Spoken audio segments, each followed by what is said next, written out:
Residivis kasus narkoba harus berurusan dengan petugas unit Jatanras Satreskrim Polres Pelabuhan Tanjung Perak lantaran membacok tangan seorang pengguna jalan hingga tewas karena kehabisan darah.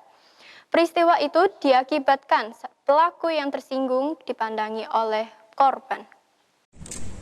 Inilah RSL 34 tahun warga Bulak Banteng Baru, Surabaya yang kembali ditahan petugas kepolisian karena membacok seorang pengguna jalan bernama Aziz hanya karena tersinggung ditegur oleh korban Aziz saat sama-sama melintas di Jalan Tenggung Wetan, Surabaya. Ceritanya RSL yang juga residivis kasus narkoba itu pulang dalam kondisi mabuk setelah mengikuti pesta miras. Saat sampai Jalan Tenggung Wetan, motor Yamaha R15 yang dinaiki pelaku menyalip motor korban yang saat itu berboncengan 3.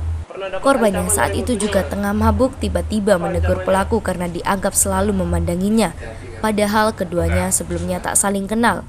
Pelaku yang emosi karena tak terima ditegur kemudian mengeluarkan celurit yang ia bawa dan langsung mengayunkan senjata tajam itu ke lengan kanan korban sebanyak 1 kali. Meski hanya 1 luka bacokan, luka itu cukup serius hingga korban dibawa ke rumah sakit dan akhirnya dinyatakan meninggal karena kehabisan darah. Kasat Reskrim Polres Pelabuhan Tanjung Perak AKP Arif Rizky Wacaksana mengatakan, tak sampai 24 jam pelaku akhirnya berhasil ditangkap. Dari sana motif pembacokan akhirnya diketahui dan motif pelaku selalu membawa celurit kemana-mana adalah untuk melindungi diri karena pelaku seorang residivis yang punya banyak musuh.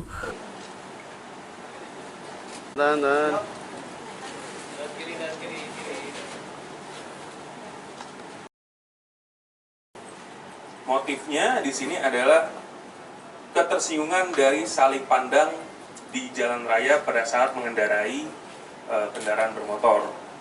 Pelaku berhenti di depan sisi kanan korban dan langsung mengeluarkan sajam ini dari tasnya untuk membacok korban. Baik korban maupun tersangka ini dalam pengaruh minuman keras. Jadi dalam keadaan mabuk di malam hari itu.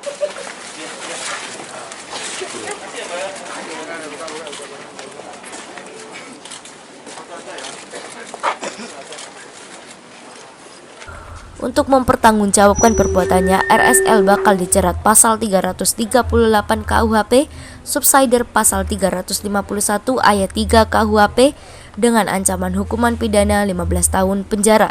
Farid Arman, Surabaya TV.